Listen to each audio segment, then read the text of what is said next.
दोस्तों, स्वागत है आपका आपके अपने परिवार यूनिक स्टडी सेंटर के ऑनलाइन क्लासेस में एक कदम सफलता की ओर। तो जैसा हम पढ़ रहे हैं गैस, ठीक है, तो गैस को पढ़ते पढ़ते हम गैस के नियमों पे आ गए हैं कि ऐसे कौन से नियम हैं जो हमारे आसपास पाए जाने वाली गैसों को नियंत्रित करते हैं। ठीक है, तो बात करें तो हमने कल वाली वीडियो में, यानी जो पिछली वीडियो हमारी पड़ी थी, उसमें हमने गैसों के नियम का पहला नियम देखा था, बॉयल्स लॉ। ठीक है, जिसमें टेम्परेचर कांस्टेंट करके वहां पे प्रेशर और वॉल्यूम, ठीक है, वहां पे प्रेशर और वॉल्यूम के बीच में संबंध पता था ना, यानी संबंध बताया गया था कि दाब और आयतन का संबंध किस प्रकार से होता है। जिसमें हमने देखा था कि जो दाब होता है यानी प्रेशर, वो इनवर्सली प्रोपोर्शनल होता है वॉल्यूम के। यही संबंध था ना, कहां से? बॉयल के नियम से। यानी बॉयल ने कहा था कि अगर किसी पदार्थ का, यानी किसी गैस को एक निश्चित टेम्परेचर पे, यानी निश्चित तापमान पे उसकी समान मात्रा को लिया जाता है तो उसके द्वारा लगाया गया दाब, ठीक है, उसके वॉल्यूम के व्युत्क्रमानुपाती होता है। यानी अगर दाब ज्यादा होगा तो वॉल्यूम कम होगा। यहां से देखिए, अगर वॉल्यूम कम तब दाब ज्यादा, और अगर वॉल्यूम ज्यादा तो दाब कम। ठीक है, ये बात बताई थी बॉयल्स ने। तो ये तो पिछली वीडियो में थी, पहला नियम था। दूसरा नियम हमारे पास है चार्ल्स लॉ का। ठीक है, कि चार्ल्स ने क्या नियम बताया था गैसों के लिए, जो कि गैसें पाई जाती है हमारे आसपास, उनके लिए चार्ल्स ने क्या नियम बताया था। तो बात करें चार्ल्स और साथ में थे इनके गैल साहब। ठीक है, इन दोनों ने हॉट एयर बैलून यानी गुब्बारा तकनीक के ऊपर बहुत अनुसंधान किया, यानी बहुत प्रयोग किए, जिससे इन्होंने एक निष्कर्ष निकाला। ठीक है, और क्या निष्कर्ष निकाला? इन्होंने निष्कर्ष निकाला कि जब किसी गैस की निश्चित मात्रा, हमने पहले बताया कि मात्रा निश्चित रहेगी, ठीक है, किसी गैस की निश्चित मात्रा लेते हैं और इनका देख लीजिए ताप और आयतन का संबंध है, यानी यहाँ पे प्रेशर कांस्टेंट रहने वाला है। ठीक है, इन्होंने कहा निश्चित मात्रा को हम निश्चित प्रेशर पे, यानी निश्चित दाब पे लेते हैं तो हम देखते हैं कि आयतन बढ़ने से, ठीक है, क्या गैस का आयतन बढ़ने से उसका तापमान कम हो जाता है। ठीक है, आयतन बढ़ने से तापमान कम हो जाता है और आयतन के घटने से तापमान बढ़ जाता है। आप इसको दूसरे तरीके से भी कह सकते हैं कि जब गर्म करते हैं गैस को निश्चित मात्रा और निश्चित दाब पे, गैस को गर्म करते हैं तब उसका आयतन बढ़ जाता है, और जब गैस को ठंडा करते हैं यानी उसका टेम्परेचर कम करते हैं तब गैस का आयतन, ठंडा करने पे गैस का आयतन कम होता है। ठीक है, यानी गैस का आयतन ठंडा करने पे कम होता है और गर्म करने पे आयतन बढ़ जाता है। ठीक है, लेकिन प्रेशर समान रहना चाहिए और उसकी मात्रा भी समान रहनी चाहिए, ये बताया था इन्होंने। और इन्होंने एक निष्कर्ष इससे दिया कि जब हम धीरे टेम्परेचर बढ़ाएंगे, कैसे? 1-1 डिग्री सेल्सियस करके। ठीक है, तो इन्होंने कहा जब 1 डिग्री सेल्सियस हम टेम्परेचर बढ़ाते हैं तब इसके उस गैस के वॉल्यूम में थोड़ी सी चेंजिंग आती है, लेकिन उस चेंजिंग को इन्होंने क्वांटिटेटिवली दिया, यानी मात्रात्मक रूप से दिया कि 1 डिग्री सेल्सियस जब टेम्परेचर हम बढ़ाएंगे तब उसका वॉल्यूम कितना बढ़ेगा। इन्होंने बताया कि जब हम 1 डिग्री सेल्सियस टेम्परेचर बढ़ाते हैं, 1 डिग्री सेल्सियस टेम्परेचर बढ़ाते हैं, तब जो उसकी वॉल्यूम में चेंजिंग होती है, यानी गैस के वॉल्यूम में जो चेंजिंग होती है देखिए 1/273.15, ठीक है, V0, यानी इतना टेम्परेचर, इतना उसका वॉल्यूम बढ़ जाता है। V0 दिखाता है कि 0 डिग्री सेल्सियस पे उसका वॉल्यूम कितना है। ठीक है, इतना बढ़ता है कब? जब 1 डिग्री सेल्सियस होता है, यानी जो नया वॉल्यूम बनेगा, जो नया वॉल्यूम आएगा, क्या आएगा? देखिए, जो नया वॉल्यूम आएगा 1 डिग्री सेल्सियस टेम्परेचर बढ़ाने पे, वो क्या आएगा? एक तो V0 जो 0 डिग्री सेल्सियस पे वॉल्यूम था, और दूसरा आएगा उसका बढ़ा हुआ वॉल्यूम, जितना वॉल्यूम बढ़ा है जब 1 डिग्री सेल्सियस टेम्परेचर बढ़ा गया, तो कितना तब बढ़ा?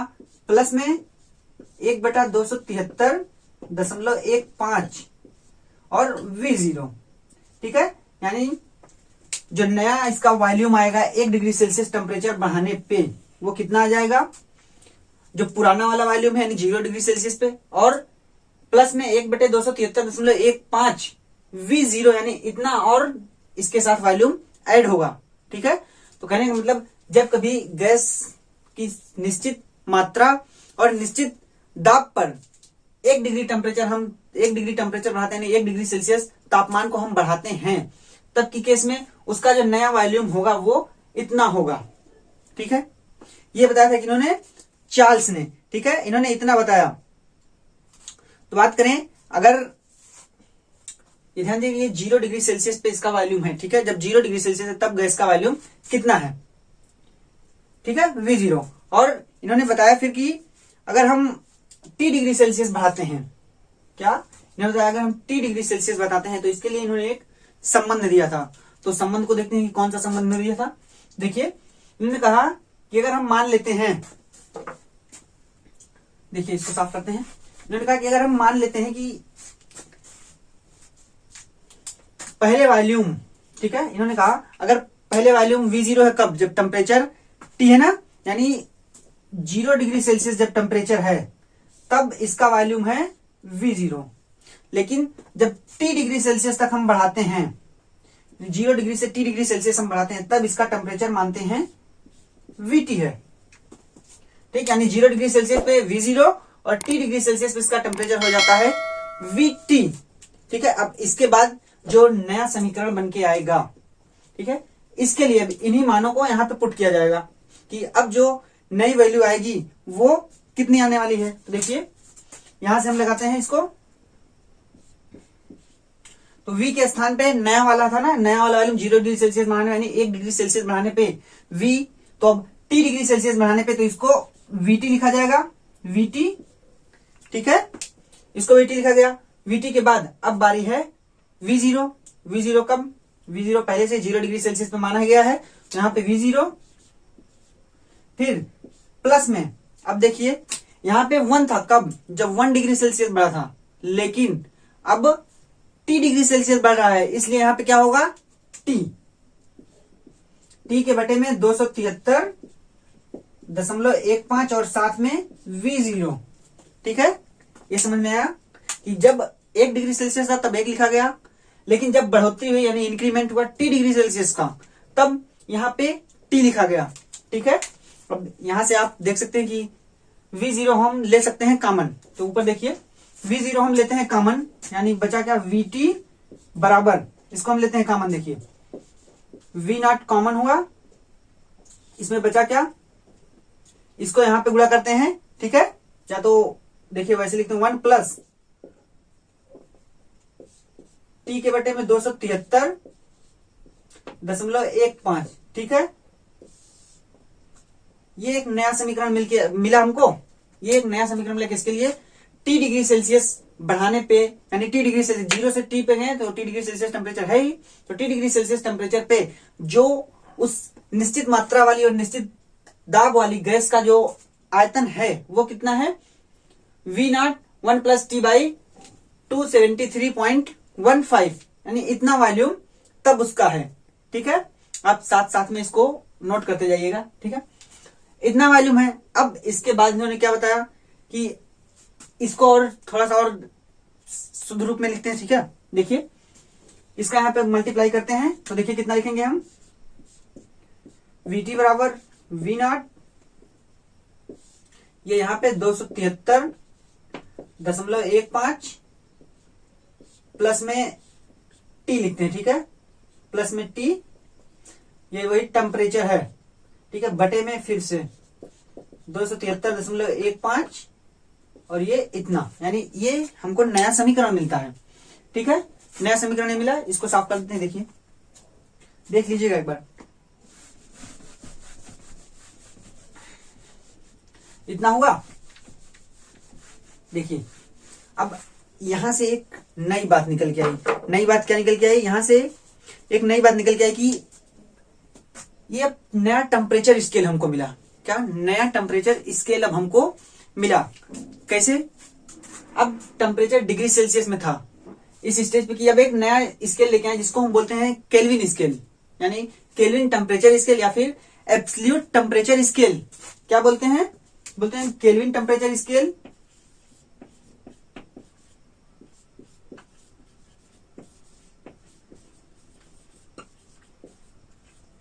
केल्विन टेम्परेचर स्केल या इसी को बोल दिया जाता है एब्सोल्यूट टेम्परेचर स्केल।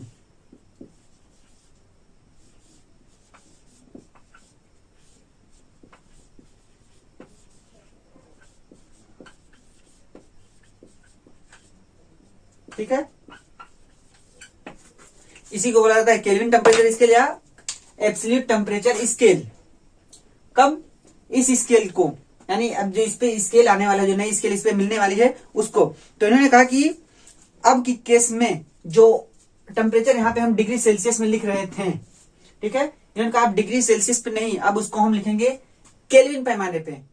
ठीक है, तो केल्विन पैमाने पे लिखेंगे कैसे? केल्विन पैमाने पे इन्होंने देखिए, केल्विन पैमाने पे इन्होंने कहा कि अब इसको कैपिटल टी से दर्शाएंगे, जो भी टेम्परेचर होगा, ठीक है, यानी जो नया टेम्परेचर आएगा उसको कैपिटल टी से हम दर्शाएंगे। कैसे? देखिए इस तरीके से, कैपिटल टी से। और कितना टेम्परेचर है? इतना टेम्परेचर है ना, जब 0 डिग्री सेल्सियस रहेगा, यानी जब टेम्परेचर 0 डिग्री सेल्सियस रहेगा तब हम इसको टी से लिखेंगे। और यहाँ पे होगा कितना? 273.15 और यहाँ पे केल्विन लिखा जाएगा। अब ये केल्विन पैमाने पे लिखने का तरीका है। ठीक है, केल्विन टेम्परेचर स्केल है या फिर इसी को बोलते हैं एब्सोल्यूट टेम्परेचर स्केल। तो ये लिखने का तरीका है केल्विन पैमाने पे किसी भी टेम्परेचर को, T बराबर 273.15 केल्विन। लेकिन जब T डिग्री सेल्सियस हमने टेम्परेचर बढ़ाया है तब जो लिखा जाएगा वो कितना लिखा जाएगा? देखिए इस तरीके से, T और T डिग्री टेम्परेचर है, यानी T डिग्री सेल्सियस बढ़ाया तो केल्विन पैमाने पे इसका मान होता है 273.15 प्लस में स्मॉल टी, यानी जो डिग्री सेल्सियस में जो टेम्परेचर था वो लिखा गया। ठीक है, और इसको फिर पैमाना डिग्री सेल्सियस ना लिख करके जो इसका मात्रक लिखा जाता है वो लिखा जाता है केल्विन। देखिए, ठीक है, इस बात को जरूर ध्यान में रखिएगा कि जब कभी भी हम केल्विन पैमाने या एब्सोल्यूट टेम्परेचर स्केल पे, या इसको बोलते हैं केल्विन तापमान स्केल, या फिर बोलते हैं इसको परम ताप स्केल, ठीक है, तब हम जो टेम्परेचर यानी कि तापमान का जो मात्रक लिखते हैं ताप का, वो केल्विन लिखते हैं, ना कि डिग्री सेल्सियस। ठीक है, डिग्री सेल्सियस लिखने से बचिएगा, यहाँ पे केल्विन लिखते हैं। और इससे आप एक चीज और निकाल सकते हैं कि जब देखेंगे, जब कोई भी क्वेश्चन हम लगाते हैं तो हम कहते हैं कि इसको हम केल्विन पैमाने पे मात्रक लिखते हैं केल्विन, और उसमें हम जोड़ते कितना है? अगर डिग्री सेल्सियस में हमको टेम्परेचर दिया जाता है, डिग्री सेल्सियस, मान लीजिए कोई डिग्री सेल्सियस में हमको टेम्परेचर दे दिया गया, क्या? डिग्री सेल्सियस, तो इसको हम केल्विन पैमाने में बदलते हैं। तो इसके लिए क्या करते हैं? इसमें हम जोड़ते हैं 273, जनरली 273 जोड़ दिया जाता है ना, जो कि इतने के लगभग नियरली है ना, यानी इनके लगभग पास में है 273। ठीक है, इसलिए इतना जोड़ के तब इसको बोला जाता है कि ये क्या? केल्विन है। यानी इसको जब 273 डिग्री सेल्सियस में जोड़ दिया जाता है तब उसको बोला जाता है कि ये केल्विन पैमाने पे, यानी परम ताप स्केल पे ये मान होगा तापमान का। ठीक है, तो नया स्केल यहीं से आया, यानी यहीं से नया स्केल उन्होंने दिया कि अब नए स्केल का प्रयोग किया जाएगा जब कभी भी हमको टेम्परेचर लिखना होगा। ठीक है, तो अगर इन मानों को इस समीकरण में, यानी ये जो समीकरण दिया गया है, ठीक है, ये समीकरण, अगर इन मानों को इस समीकरण में पुट करते हैं, यानी रखते हैं, तब देखिए क्या चेंजिंग आती है। जो नया समीकरण हमको मिलने वाला है वो कौन सा समीकरण मिलेगा? जो कि हमको इस नियम की तरफ, जो यहाँ पे नियम लिखा गया इस नियम की तरफ ले जाएगा धीरे धीरे।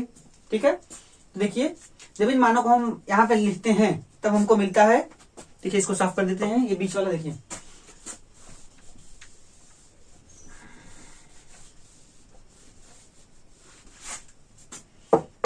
इसको हम यहाँ पे पुट करते हैं। देखिए क्या होगा? VT है, ठीक है, बराबर V0 के स्थान पे V0, फिर इसके अंदर क्या बचेगा? 273.15 प्लस टी, यानी ये लिख सकते हैं TT, तो कैपिटल T, उसके नीचे स्मॉल में T, और बटे में क्या होगा? 273.15 को क्या लिखेंगे? T, यानी वो T 0 भी लिख सकते हैं। ठीक है, आप 0 डिग्री सेल्सियस पे तो यहाँ पे 0 लिख दीजिए। ठीक है, T0, तो यहाँ पे हम लिखेंगे क्या? T0। ठीक है, यानी ये एक नया समीकरण हमको प्राप्त होता है। ठीक है, और ये नया समीकरण हमको क्या दर्शाना चाहता है? देखिए ये होगा। और एक बात, इसी स्केल को हम थर्मोडायनामिक स्केल भी बोलते हैं। क्या? थर्मोडायनामिक स्केल, यानी तो इसको हम ऊष्मागतिक मापक्रम भी बोलते हैं। ठीक है, ऊष्मागतिक मापक्रम, केल्विन ताप मापक्रम, और साथ में बोलते हैं इसको एब्सोल्यूट यानी परम ताप मापक्रम। ठीक है, तो ये हमको एक नया समीकरण प्राप्त होता है ना। तो अब इस नए समीकरण को किस रूप से आगे बढ़ाते हैं, देखिए। अब इस नए समीकरण से हम आगे जब बढ़ते हैं तब देखिए क्या होता है। Vt इसके बटे में हम इसको लेके आते हैं, लिख सकते हैं। और इसी तरीके से इधर क्या आ जाएगा, V0 बटे में T0 होगा ना। ठीक है, या तो इसी को रिवाइज करके इस तरीके से लिखते हैं, देखिए। इसको इस तरफ देखिए, V0 बटे में T0, क्योंकि पहले वाला भाई V0 है, बटे में TT। ठीक है, इतना हुआ। अब ये तो जनरल केस हुई कि हम जब 0 डिग्री सेल्सियस था तब के केस में जो वॉल्यूम था और जो टेम्परेचर था। लेकिन एक बात ध्यान दीजिए, अब ये एब्सोल्यूट टेम्परेचर है, डिग्री सेल्सियस नहीं, केल्विन में मान रहेगा। ठीक है, यानी उस डिग्री सेल्सियस में 273 जोड़ा गया है। ठीक है, इतना हुआ। अब इसका जब एक जनरल इक्वेशन, ये तो 0 डिग्री सेल्सियस था और एक निश्चित टेम्परेचर था, अब एक जनरल इक्वेशन इसका बनाते हैं। तब देखिए क्या हम लिखेंगे, ऊपर वाला साफ करते हैं, देखिए।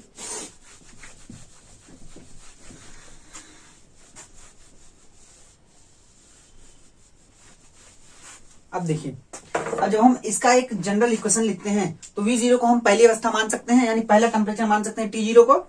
ठीक है, तो T0 को हम मानते हैं पहला इक्वेशन, यानी पहला स्टेट, पहले स्टेट में तो V0 है, तो V0 को देखिए, V0 को V1 लिख सकते हैं और T0 को T1 लिख सकते हैं। इसी तरीके से VT को दूसरी स्टेज मानते हैं, दूसरे टेम्परेचर को जो 2 है यानी T लिखा गया उसको दूसरा टेम्परेचर मानते हैं, तो वहां पे क्या लिख सकते हैं, V2 बटे में T2, ये लिख सकते हैं। ठीक है, तो इतना लिख सकते हैं। इसमें हमने क्या माना, यहां से पहली स्टेट मानी T1 यानी 1 डिग्री, कोई एक टेम्परेचर मानी पहली अवस्था जिसमें T डिग्री यानी क्या, तो T केल्विन ताप था उसका, और उस समय V उसका वॉल्यूम था यानी V1। और दूसरी स्टेट में हमने मानी जब T2 उसका ताप था, यानी केल्विन में T2 केल्विन उसका ताप था, और उस समय जो उसका वॉल्यूम था वो V2 था। ठीक है, यानी जो आयतन था वो V2 था।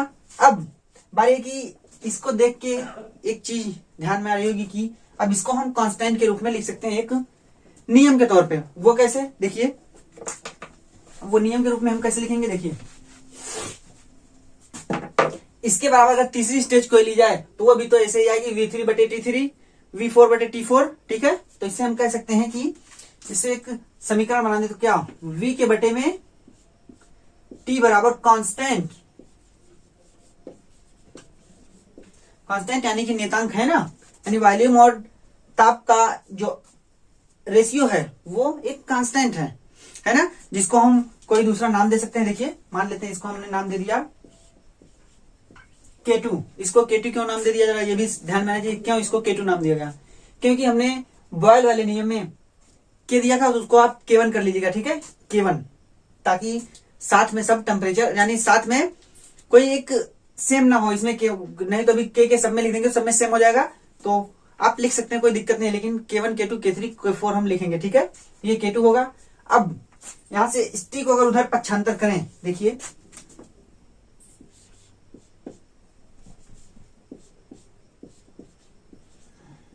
K2 और T को इधर पक्षांतर कर दें, यानी ये केस बने V बराबर K2 और T।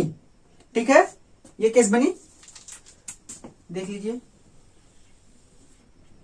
तो यहां से अब एक निष्कर्ष निकल के आना नहीं कहें तो अब हम पहुंचे हैं चार्ल्स लॉ के मैथमेटिकल एक्सप्रेशन पे, यानी चार्ल्स लॉ का जो मैथमेटिकल एक्सप्रेशन होगा वो कैसा होगा। ठीक है, तो चार्ल्स लॉ के मैथमेटिकल एक्सप्रेशन को हम कैसे दिखाएंगे, देखिए, ये होगा चार्ल्स लॉ के मैथमेटिकल एक्सप्रेशन को लिखने का तरीका। ठीक है, इसको आप एक रूप में और भी लिख सकते हैं, देखिए, ऐसे कर सकते हैं, V प्रोपोर्शनल T, यानी वॉल्यूम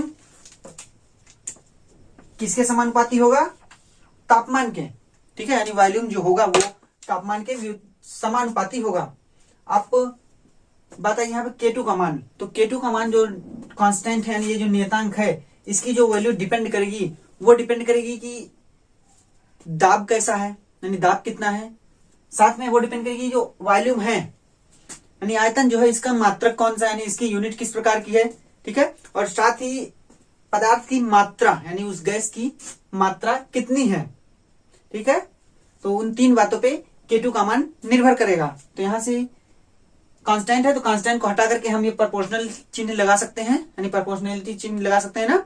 तो V प्रोपोर्शनल T क्या होगा इससे कि निश्चित मात्रा पर अगर गैस है और उसका दाब एक निश्चित है, यानी at constant pressure the volume of any gas या the volume of a fixed mass of a gas, ठीक है, या fixed mass of any gas is proportional to its absolute temperature. ये एब्सोल्यूट टेम्परेचर क्यों बोला जाएगा, क्योंकि हमने पैमाना चेंज किया है ना, डिग्री सेल्सियस पैमाना नहीं, यानी सेल्सियस पैमाना नहीं है, पैमाना है केल्विन पैमाना, या जिसको हम बोलते हैं एब्सोल्यूट पैमाना। तो अब ये एब्सोल्यूट पैमाना इसलिए इसको एब्सोल्यूट टेम्परेचर बोला गया है, यानी परम ताप बोला गया है। देखिए इसी को, यानी ये जो मैथमेटिकल एक्सप्रेशन आया है इसी का यहां पे लिखा गया, देखिए क्या, एट कांस्टेंट प्रेशर, देखिएगा प्रेशर कांस्टेंट हुआ, ठीक है, the volume of a fixed mass of a gas यानी of gas is directly proportional to its absolute temperature. तो यहाँ पे एब्सोल्यूट टेम्परेचर रहेगा ना कि टेम्परेचर। जनरली तो हम टेम्परेचर डिग्री सेल्सियस में लिखते हैं, लेकिन एब्सोल्यूट टेम्परेचर हम केल्विन में ही लिखेंगे। तो इस बात को ध्यान रखिएगा, जब कभी भी आप केल्विन यानी जब कभी भी आप परम ताप लिखेंगे तो वहां पे आप केल्विन पैमाने का यूज करेंगे, ठीक है। कभी भी ऐसा नहीं होगा कि आप ताप तो लिखेंगे परम और जो उसका मात्रक लगाएंगे वो डिग्री सेल्सियस, ऐसा नहीं। आप जब कभी भी लिखिएगा परम ताप तब वहां पे आप केल्विन लिखिएगा, ठीक है, क्योंकि परम ताप को हम केल्विन पैमाने पे ही नापते हैं, ना कि डिग्री सेल्सियस पैमाने पे, ठीक है। तो ये थी चार्ल्स का नियम, इन्होंने यही कहा, at constant pressure the volume of a fixed mass of gas is directly proportional to its absolute temperature, यानी कि निश्चित दाब पर किसी गैस की एक निश्चित मात्रा का वॉल्यूम, क्या, निश्चित ताप पर किसी गैस की निश्चित मात्रा का आयतन समानुपाती होता है उसके परम ताप के, ठीक है, यानी निश्चित दाब पर किसी गैस की निश्चित मात्रा का आयतन उसके परम ताप के समानुपाती होता है, ठीक है। सीधे यही बात जो कि यहाँ पे ताप और आयतन का संबंध बताता है कि जब ताप बढ़ेगा तब आयतन बढ़ेगा और जब ताप कम होगा तब आयतन कम होगा। इसका मतलब क्या कि टेम्परेचर यानी ताप के बढ़ने से वॉल्यूम बढ़ रहा है और ताप के घटने से वॉल्यूम यानी आयतन घट रहा है, ठीक है, जबकि प्रेशर समान है और मात्रा उसकी भी समान है। अब इस पे बारी है कि इसके बाद एक ग्राफ, ठीक है, अब बारी है कि एक ग्राफ दिखाया जाए जो इन संबंधों को दर्शाए, ठीक है। तो देखते हैं हम कि चार्ल्स नियम में ग्राफ कौन सा है। आप ये ग्राफ देख सकते हैं, ठीक है, यानी ये ग्राफ जो खींचा गया है, प्रेशर निश्चित है यानी कांस्टेंट प्रेशर है, साथ में वॉल्यूम और टेम्परेचर के बीच में ये ग्राफ है, जहां पे आप देख सकते हैं टेम्परेचर यहाँ पे डिग्री सेल्सियस में, परम ताप पे नहीं है, ठीक है, यानी ग्राफ परम ताप पे ना खींच करके डिग्री सेल्सियस ताप पे खींचा गया है, ठीक है।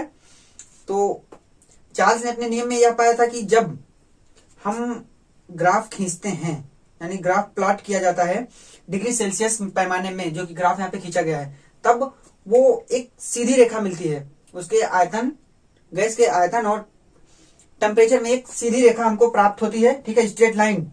और जब देख रहे हैं आप ग्राफ कि जब वॉल्यूम को देखिए,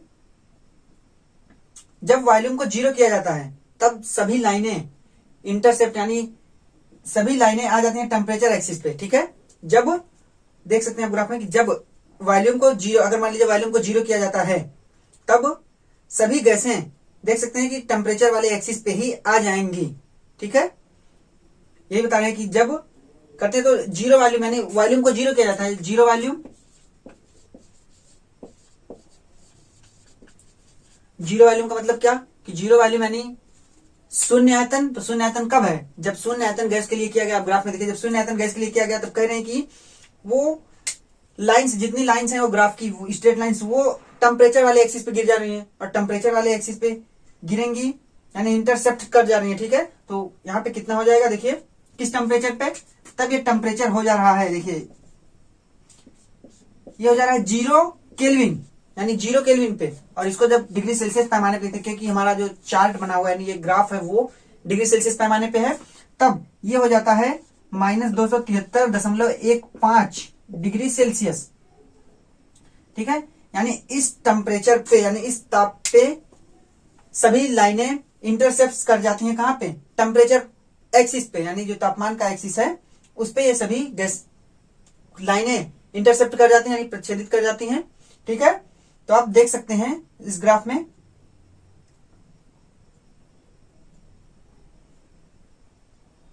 और इन ग्राफ्स को जितने भी ये लाइनें खींची गई उन्हें आइसोबार कहते हैं। क्यों, क्योंकि यहाँ पे देख सकते हैं आपकी सभी का दाब समान है ना, इसलिए उसको समदाब कहते हैं। क्योंकि हमने बॉयल के नियम में देखा कि वहां पे ताप समान था तो समतापी वक्र कहा गया, और यहाँ पे हमारा क्या समान है, प्रेशर समान है यानी दाब, तो इसलिए इसको समदाबी वक्र या समदाब रेखा कहते हैं, या जिसको बोलते हैं आइसोबार। ठीक है,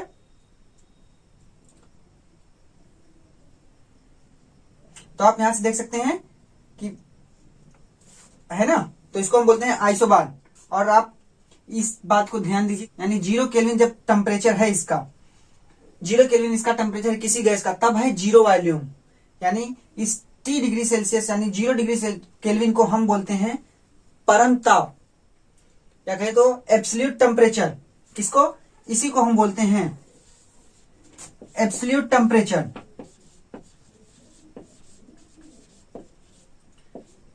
एब्सोल्यूट टेम्परेचर, ठीक है, कितना बोलते हैं, एब्सोल्यूट टेम्परेचर, यानी कि परम ताप। और परम ताप, इसकी जो डिफिनेशन होगी वो डिफिनेशन क्या होगी, ये डिफिनेशन होगी कि परम ताप यानी वह ताप जिसपे किसी गैस का आयतन 0 हो जाए, उसी को बोलते हैं परम ताप। कहने का मतलब, जब किसी भी गैस के लिए उसका आयतन, गैस का आयतन 0 हो जाएगा, जो कि यहाँ पे 0 आयतन है यानी शून्य आयतन है, तब उस ताप को, यानी जो ताप होगा उस ताप को हम बोलेंगे एब्सोल्यूट टेम्परेचर या फिर परम ताप। ठीक है, एब्सोल्यूट टेम्परेचर बोल सकते हैं, एब्सोल्यूट 0 भी बोल सकते हैं। ठीक, क्या बोल सकते हैं, एब्सोल्यूट 0,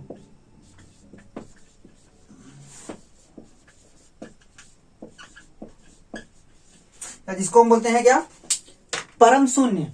ठीक है,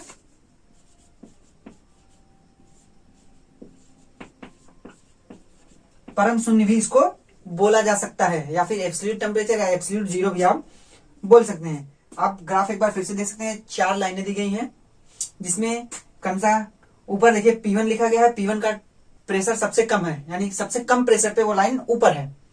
जैसे जैसे प्रेशर हम बढ़ाते जा रहे हैं, यानी जैसे जैसे प्रेशर बढ़ाते जा रहे हैं, वॉल्यूम में देख रहे हैं डिक्रीमेंट आ रहा है, यानी वॉल्यूम कम होता जा रहा है और टेम्परेचर बढ़ता जा रहा है। आप देख सकते हैं ग्राफ से, क्योंकि ग्राफ यानी जो लाइन है वो धीरे धीरे झुकती जा रही है, और वो जो हमारा टेम्परेचर स्केल है, यानी ताप का जो एक्सिस है, ताप का जो अक्ष है, उस तरफ झुकती जा रही है और ताप बढ़ता जा रहा है ना। देखिए P1 प्रेशर पे ऊपर है ग्राफ, P2 प्रेशर पे है तो और नीचे थोड़ा सा, P3 प्रेशर पे और नीचे, P4 प्रेशर पे सबसे नीचे। यानी जिस तरीके से दाब बढ़ता जा रहा है, उस तरीके से गैस का वॉल्यूम यानी गैस का आयतन घट रहा है, और उसका टेम्परेचर यानी जो ताप है वो बढ़ रहा है ना। ठीक है, तो इन्होंने देखा कि, और जो लाइनें इंटरसेप्ट कर रही हैं कहां पे, जब 0 वॉल्यूम हो जाता है किसी गैस का, तब जो लाइनें इंटरसेप्ट कर रही हैं, आप ग्राफ में देख सकते हैं, -273.15, यानी ये जो लिखा गया है, जो टेम्परेचर -273.15 डिग्री सेल्सियस लिखा गया है, इस पे सभी इंटरसेप्ट कर, यानी यहाँ पे अंतःखंड बना रही है ना। कब, जब -273 डिग्री, -273.15 डिग्री सेल्सियस पे जब वॉल्यूम हो जा रहा है 0, तो आप यहाँ पे देख सकते हैं कि जिस तरीके से आयतन घटाते जा रहे हैं, जो ग्राफ है यानी जो रेखाएं हैं वो अंतःखंड बनाती जा रही हैं। कहां पे, यानी इस अक्ष की तरफ, जो ताप का अक्ष उस तरफ झुकती जा रही हैं। लेकिन जब आयतन शून्य हो जाएगा, यानी शून्य आयतन होगा, तब सभी रेखाएं क्या होंगी, सभी रेखाएं अंतःखंड बनाती हैं। कहां पे, -273.15 डिग्री सेल्सियस पे, और विभिन्न दाबों पर यानी अलग अलग दाबों पर जो रेखाएं हैं वो ताप अक्ष पर इतने पर मिलती है ना। ढाल भिन्न भिन्न होता है, जब दाब अलग अलग है तो सभी का ढाल, जो भी रेखा है उनका ढाल अलग अलग है, लेकिन जब आयतन शून्य होता है तब सभी इंटरसेप्ट कर जाती हैं कहां पे, ताप एक्सिस पे, ठीक है। तो और जो रेखा है उनको समदाब रेखा बोलते हैं हम, ठीक है। और मैंने बताया कि हम यही देखते हैं कि जब गैस का आयतन कब शून्य हो रहा है, जब टेम्परेचर -273.15 डिग्री सेल्सियस है, ठीक है। हाँ, -273.15 डिग्री सेल्सियस है। और इसी टेम्परेचर को ही क्या बोला जाता है, 0 केल्विन, यानी जब परम ताप पैमाने पे हम देखते हैं तब इसी को बोलते हैं 0 केल्विन। और जब डिग्री सेल्सियस पैमाने पे देखते हैं तब इसी को हम बोलते हैं -273.15 डिग्री सेल्सियस, ठीक है। यानी -273.15 डिग्री सेल्सियस हम बोलते हैं। और इसी ताप को बोला जाता है परम शून्य या फिर एब्सोल्यूट टेम्परेचर, ठीक है। तो आप एब्सोल्यूट जीरो या एब्सोल्यूट टेम्परेचर की परिभाषा लिख सकते हैं। कभी भी जब पूछा जाए कि एब्सोल्यूट जीरो या एब्सोल्यूट टेम्परेचर क्या होता है, तो आप कहेंगे कि वह टेम्परेचर यानी वह ताप जिसपे किसी गैस का आयतन शून्य हो जाता है, उसी को हम बोलते हैं कि वो एब्सोल्यूट टेम्परेचर है। यानी कि the temperature at which the volume of gas occupies zero, क्या, the temperature at which the volume of any gas occupies zero, then we called this temperature is known as this temperature is absolute zero, ठीक है। तो बात करें, ये Charles का नियम था और चार्ल्स का नियम है, सभी गैसें पालन करती हैं कब, जब प्रेशर इसका यानी जो दाब हो वो कम हो और टेम्परेचर ज्यादा हो, तभी केस में ये नियम फॉलो होगा, ठीक है। प्रेशर कम और ताप ज्यादा, ठीक, क्योंकि आपने अभी भी ग्राफ में भी देखा था कि प्रेशर जिस तरीके से कम था और तापमान ज्यादा था तो एक सीधी रेखा हमको प्राप्त हो रही थी। लेकिन जैसे जैसे प्रेशर बढ़ता गया, चार्ल्स के नियम से विचलन हुआ, यानी ग्राफ धीरे धीरे नीचे आता गया, ठीक है। ग्राफ धीरे धीरे नीचे आता गया, इसलिए कह सकते हैं कि जब प्रेशर कम होगा, आपने देखा प्रेशर P1 वाले में सबसे कम था, तो जब प्रेशर कम होगा तब की केस में ये जो प्रेशर कम होगा तब की केस में ये चार्ल्स का नियम फॉलो होगा, ठीक है। तो ये था पूरा चार्ल्स का नियम, जिसमें हमने देखा कि टेम्परेचर और वॉल्यूम का संबंध क्या था, यानी ताप और आयतन का क्या संबंध था, और जिसमें प्रेशर को लिया गया कांस्टेंट। इसको याद करने का भी एक यूनिक तरीका देखिए क्या, जैसे हमने बॉयल के नियम को याद किया था कि BTC यानी बॉयल नियम में टेम्परेचर होगा कांस्टेंट, उसी तरीके से इसको याद कर सकते हैं क्या, CPC यानी चार्ल्स के नियम में प्रेशर होगा कांस्टेंट, ठीक है। और निश्चित मात्रा तो होगी, पहले ही बताया है कि मात्रा सभी गैसों की यानी मोलों की संख्या समान होगी, तो ये क्या हो गया, CPC यानी चार्ल्स के नियम में प्रेशर हो गया कांस्टेंट, ठीक है। उसके बाद आप अब उसी फार्मूले से निकाल सकते हैं P बराबर nRT से, ठीक है। ये यूनिवर्सल गैस कांस्टेंट, और टेम्परेचर यहाँ पे नहीं कांस्टेंट, यहाँ पे क्या कांस्टेंट, प्रेशर कांस्टेंट और N कांस्टेंट, R कांस्टेंट। तो यहां से क्या बनेगा, V प्रोपोर्शनल T, सीधी बात, वही तो बताया। CPC यानी चार्ल्स के नियम में प्रेशर कांस्टेंट यानी दाब कांस्टेंट होगा, तो दाब को कांस्टेंट करके बाकी पदार्थ की मात्रा निश्चित है ही, और R ये यूनिवर्सल गैस कांस्टेंट है, तो इनको अगर हटाया जाए तो इस तरीके से चिन्ह लगेगा प्रोपोर्शनैलिटी का। तो यहां सीधे सीधे कहा जा सकता है कि at constant pressure the volume of a fixed mass of gas is directly proportional to its absolute temperature, यानी एक निश्चित दाब पे किसी गैस की एक निश्चित मात्रा निश्चित हो, है ना, तो उसका आयतन डिपेंड करेगा उसके परम ताप पे, ठीक है।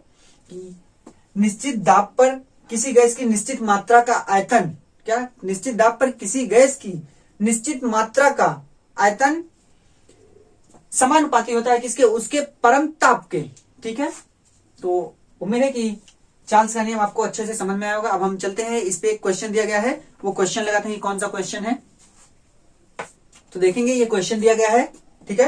क्वेश्चन है, on a ship sailing in Pacific Ocean where temperature is 23.4 degree Celsius, a balloon is filled with 2 litre air, ठीक है।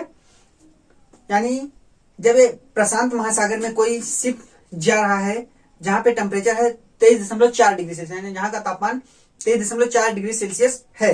तो कहा जा रहा है a balloon is filled with 2 litre air, मतलब एक गैस भरा जाता है 2 लीटर हवा से, ठीक है, एक गुब्बारा 2 लीटर हवा से भरा जाता है। और क्या कह रहा है, what will be the volume of the balloon when the ship reaches Indian ocean, मतलब पूछ रहा है कि इसका आयतन तब क्या होगा जब वो जहाज भारतीय महासागर में यानी हिंद महासागर में पहुंचेगा। Where temperature is 26.1 degree celsius, यानी जहां पे तापमान 26.1 डिग्री सेल्सियस दिया गया है, ठीक है। तो क्या कह रहा है, कह रहा है कि एक जहाज, अगर क्वेश्चन को सीधे से समझे तो कह रहा है कि एक जहाज हिंद महासागर में है जहां पे तापमान कितना है 23.4 डिग्री सेल्सियस। देखिए इसको लिखते चलते हैं, 23.4 डिग्री सेल्सियस वहां पे टेम्परेचर है। वहां पे एक गुब्बारा भरा जाता है 2 लीटर हवा से, ठीक है। और पूछ रहा है कि इसका आयतन क्या होगा जब ये हिंद महासागर में पहुंचेगा जहां पे टेम्परेचर दिया गया है 26.1 डिग्री सेल्सियस, ठीक है। तो इसको हम लगाते हैं चार्ल्स के नियम से। देखिए तो सबसे पहले क्या, सॉल्यूशन, हम लिखेंगे सॉल्यूशन, ठीक है। सॉल्यूशन लिखेंगे कैसे, अब देखिए तो इसमें सबसे पहले हम क्या लिखते हैं कि जो चीजें हमको दी गई हों। तो देखिए हमको दिया क्या क्या गया है, सबसे पहले तो यहाँ पे टेम्परेचर दिया गया है T1 जो कि हिंद महासागर में है। तो टेम्परेचर कितना है 23.4 डिग्री सेल्सियस, ठीक है। यह है टेम्परेचर 23.4 डिग्री सेल्सियस। और इस समय वॉल्यूम कितना है 2 लीटर, यानी V1 है 2 लीटर, ठीक है। और पूछ क्या रहा है, आगे दिया गया है जब हिंद महासागर में पहुंचता है तब टेम्परेचर होता है 26.1 डिग्री सेल्सियस, यानी T2 26.1 डिग्री सेल्सियस। अभी आप इसको स्मॉल T1 या स्मॉल T2 में भी लिख सकते हैं, ठीक है। लेकिन हम इसको भी केल्विन में बनाएंगे। तो देखिए अब बारी है, पूछ रहा है V2 कि वहां पे आयतन उसका कितना होगा, ठीक है। तो हम इसको डिग्री सेल्सियस को मिटा के, डिग्री सेल्सियस रहने दीजिए, अभी हम इसको बनाते हैं किसमें, इसको हम बनाएंगे परम ताप यानी केल्विन पैमाने पे हम इसको लिखते हैं, ठीक है। तो देखिए कितना जोड़ते हैं, याद है कितना जोड़ते हैं 273 जोड़ा जाएगा तो कितना आएगा, देखिए 3 3 6 और 4 7 2 9। तो लिखते हैं 0.4 और कितना 3 3 6, यानी 6 और 7 2 9 9 और 296.4 केल्विन, ठीक है। ये एक टेम्परेचर हुआ। और T2 कितना होगा, यहां पे भी जोड़ते हैं 273। अब कितना आएगा देखिए 0.1 पहले लिख लेते हैं 0.1, ठीक है। फिर 3 और 6 9, 7 और 2 9, ठीक है। और बचा कितना 2, यानी 299.1 केल्विन, डिग्री सेल्सियस नहीं, ठीक है, इतना केल्विन, ठीक है। तो यानी एक टेम्परेचर ये, एक टेम्परेचर ये। और पूछा गया है क्या, पूछा गया है V2 यानी वॉल्यूम निकालिए, ठीक है। तो यहां से निकालेंगे हम कैसे, देखिए हमें पता है चार्ल्स के नियम से, जो फार्मूला था चार्ल्स के नियम का क्या, तो यहां पे हम लगाएंगे क्या, according to Charles law,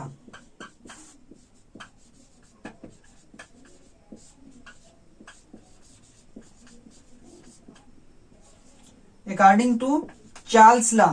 Charles ने क्या नियम बताया है, चार्ल्स ने नियम बताया है क्या, V1/V2 बराबर T1/T2, यही बताया ना। या फिर बोल सकते हैं क्या, देखिए V1/V2 बराबर T1/T2, यही बताया ना। देखिए यहां से हम लिखते हैं क्या बताया, V1 के बटे में T1, या वैसे लिखिए V1 के बटे में V2 बराबर T1 के बटे में T2, ये लिख सकते हैं, ठीक है। या V1 के बटे में T1 और V2 के बटे में T2, इसको इधर उधर पक्षांतर करके भी लिख सकते हैं ना, कोई दिक्कत नहीं। हमको निकालना क्या है V2। तो यहां से जब हम फार्मूले को ट्रांसफॉर्म करेंगे V2 के फॉर्म में, देखिए क्या होगा, V2 बराबर क्या होगा, V2 को यहां किया बाकी इनको इधर, तो कितना V1 T2 बटे में T1, यही होगा। देखिए है ना, V1 T2 बटे में T1, V1 T2 बटे में T1, ये होगा। अब इसको सॉल्व करते हैं तो इस पे वैल्यू रखते हैं, देखिए कितना कितना, देखिए V2 निकाल रहे हैं हम,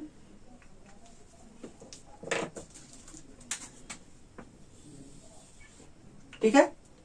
V2 निकाल रहे हैं, V1 की वैल्यू कितनी है 2 लीटर, तो यहाँ पे बराबर करके 2 लीटर है, गुणे में किससे गुणा होगा, T2 कितना है 299.1 केल्विन, 299.1 केल्विन बटे में केल्विन, यहां भी टेम्परेचर T1 कितना है 296.4 केल्विन, ठीक है।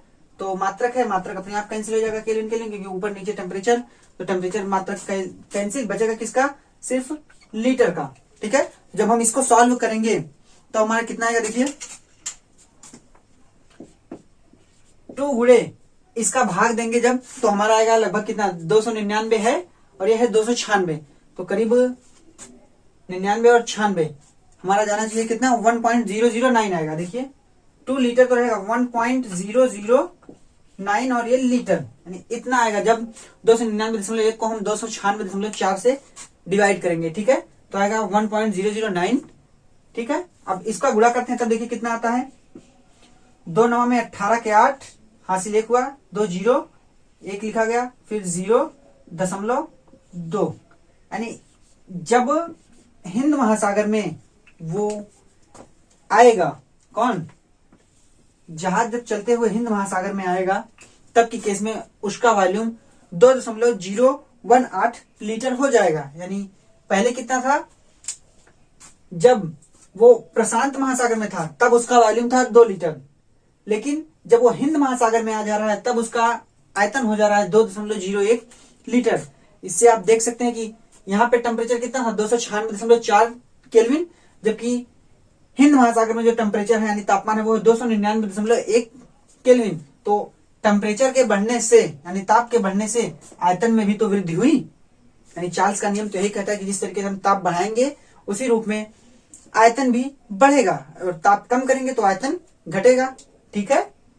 तो यह था चार्ल्स का नियम। आपने देखा चार्ल्स के नियम में किस तरीके से चार्ल्स ने फार्मूला दिया, संबंध किस तरीके से चार्ल्स ने वॉल्यूम और टेम्परेचर यानी तापमान और आयतन का संबंध किस तरीके से दिया, और इस पे आपने एक सवाल भी देखा। तो उम्मीद है कि आपको ये अच्छे समझ में आएगा चार्ल्स का नियम क्या कहता है और चार्ल्स के नियम में कौन कौन सी बातें इंपॉर्टेंट है। यहाँ पे एक बात ये ध्यान दीजिएगा कि टेम्परेचर हम हर समय केल्विन पैमाने पे लिखेंगे, ठीक है।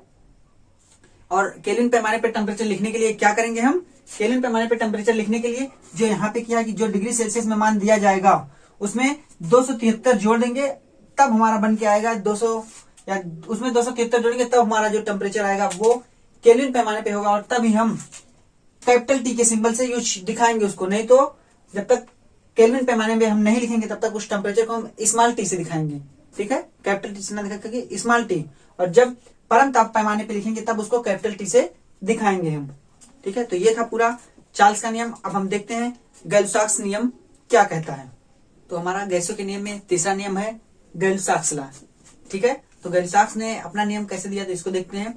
तो आपने भी कभी कभी देखा होगा कि गर्मियों में जो गाड़ियों के टायर हैं, चाहे वो साइकिल हो, मोटरसाइकिल हो या कोई कार वार हो, ठीक है, तो कभी कभी वो फट जाते हैं, ट्रक के भी टायर फट जाते हैं गर्मियों में। लेकिन ठंडियों में ऐसा नहीं होता, ठंडियों में उसका जो दाब होता है वो कम होता है ना, ठीक है। तो कहने का मतलब गर्मियों में ऐसा होता क्यों टायर दब जाते हैं, क्योंकि गर्मियों में जो प्रेशर होता है वो ज्यादा होता है, यानी गैसों का जो दाब होता है वो गर्मियों में ज्यादा होता है, और जब चलते समय गाड़ियां उस दाब को यानी वो टायर उस दाब को समायोजित नहीं कर पाता यानी मैनेज नहीं कर पाता है, तब की केस ये होती है कि टायर दब जाता है। और ठंडियों में दाब इतना कम होता है कि आप हवा भरे तो लगता है हवा निकल गई है, ठीक है, टायर से हवा निकल गई है, लेकिन वो दाब कम होने के कारण उसका आयतन कम हो जाता है। तो दाब और ताप के, ठंडियों में ताप कम होता है तो दाब और ताप के इस रिलेशन को यानी संबंध को इन्होंने दिया था, किसने, गैल-लुसाक्स ने।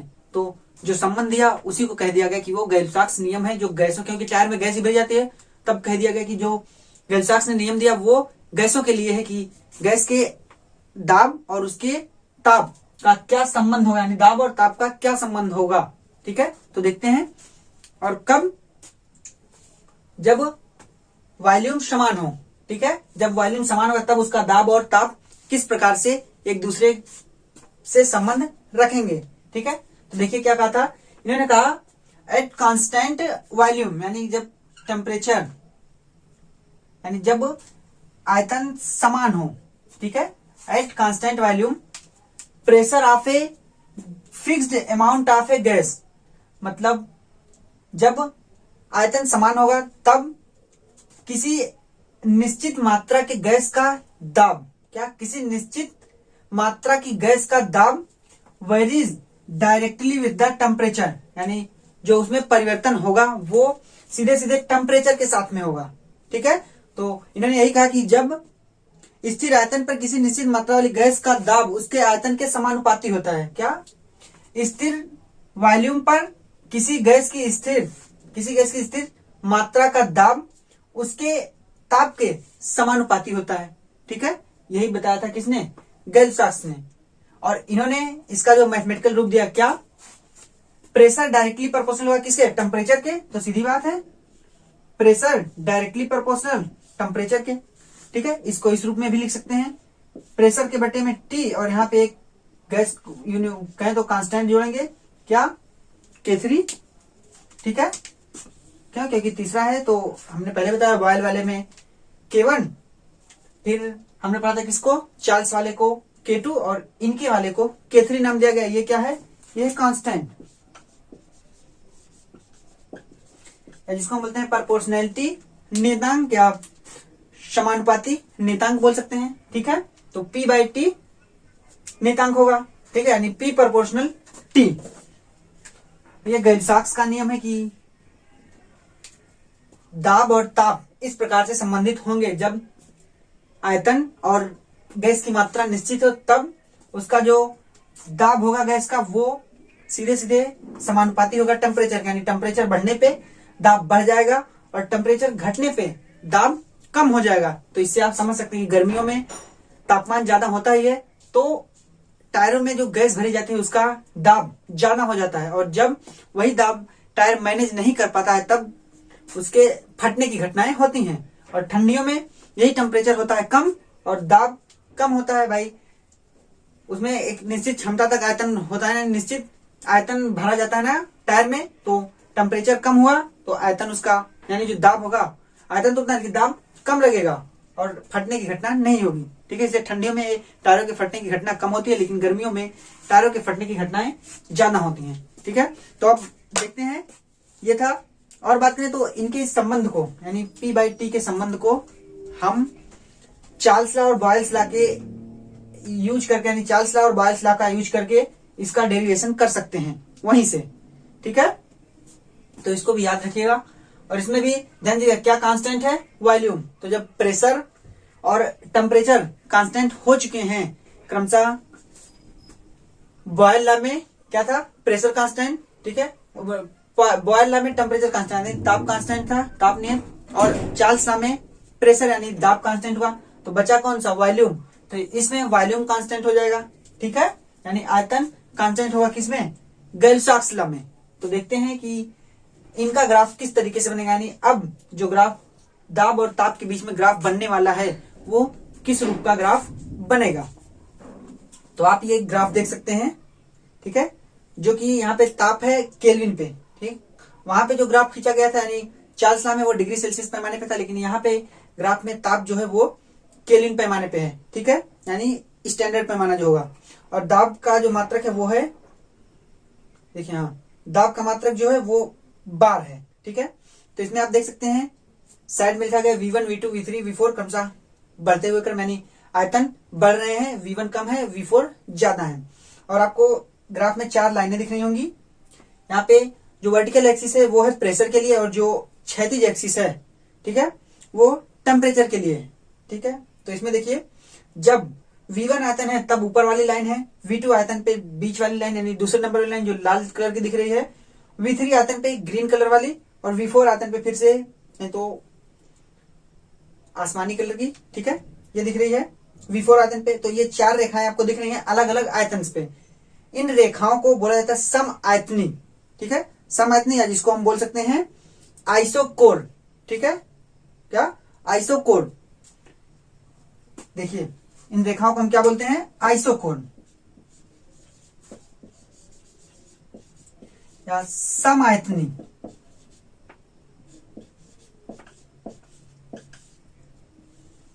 ठीक है, ये इन रेखाओं को बोला जाता है। तो आप इसमें देख सकते हैं कि जिस तरीके से हमको क्या बढ़ाना है, यानी टेम्परेचर बढ़ाना है, वॉल्यूम तो सेम है। तो जिस तरीके से टेम्परेचर बढ़ रहा है, देखिए जिस तरीके से टेम्परेचर बढ़ता जा रहा है, जो प्रेशर है उसमें क्या चेंजिंग आ रही है, और वॉल्यूम भी देखिए, अगर V1 को लेके चले, V1 समान आयतन है, तो प्रेशर ज्यादा होने पे, यानी वॉल्यूम, टेम्परेचर ज्यादा होने पे वॉल्यूम, वो हमारा प्रेशर भी ज्यादा है। यानी जब ताप ज्यादा है, ग्राफ में पहली वाली लाइन देखिएगा, V1 जो ऊपर वाली लाइन है, ऊपर की तरफ है ना, तो कहने का मतलब जब ताप ज्यादा है तब प्रेशर भी ज्यादा हो रहा है। और V2 वाले के लिए देखिए, जब आयतन बढ़ रहा है, क्या आयतन बढ़ रहा है, टेम्परेचर ज्यादा है, और वॉल्यूम, प्रेशर भी देखिए किस तरीके से ऊपर गया हुआ है ना। ठीक है, लेकिन पहले वाले इसका मैंने कम आयतन पे टेम्परेचर कम है और दाब ज्यादा है, क्या कम आयतन पे टेम्परेचर भी कम है और ताप भी ज्यादा होगा। ठीक है, प्रेशर ज्यादा है। और दूसरे वाले जो अलग अलग निश्चित आयतन से, जैसे V2 है, V3 है, V4 है, सब पे ये ग्राफ है। ठीक है, एक कहे तो एक सीधी रेखा हमको मिल रही है ना। तो इनके इस नियम को, यानी P समानुपाती T को, यानी P प्रोपोर्शनल T को हम बॉयल्स लॉ और चार्ल्स लॉ के नियम से भी निकाल सकते हैं, यानी वहां से भी ये आएगा। ठीक है, और ये ध्यान दीजिए कि ये मोलर वॉल्यूम इज शोन, ये मोलर वॉल्यूम है इसका, जो V1, V2, V3, V4 दिया गया है, ये उन गैसों का, जो भी गैस ली जाएगी उसका मोलर वॉल्यूम होगा। ठीक है, यानी 1 मोल का आयतन होगा। ठीक है, तो ये पूरा ये ग्राफ था किसके लिए, गैल्साक्स के लिए।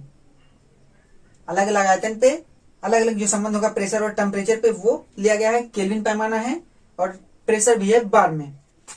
तो ये गैल्साक्स लॉ, जिन्होंने कहा कि अगर आयतन को निश्चित किया जाता है तब किसी गैस की निश्चित मात्रा का जो दाब होगा वो टेम्परेचर के समानुपाती, यानी डायरेक्टली प्रोपोर्शनल होगा। किसके, उस समय जो तापमान होगा उसके डायरेक्टली प्रोपोर्शनल होगा। ठीक है, तो ये पूरी वीडियो उम्मीद है कि आपको अच्छे से समझ में आएगी, जिसमें हमने चार्ल्स लॉ पढ़ा और साथ में गैल्साक्स लॉ पढ़ा, यानी गैल्साक्स का नियम पढ़ा जो गैसों पे लागू होता है। तो आज के वीडियो में बस इतना ही। मिलते हैं अपने अगली वीडियो में अपनी अगली टॉपिक के साथ, जो कि होने वाली है एवोगाड्रो लॉ। तो धन्यवाद, अभी तक के लिए आपको धन्यवाद।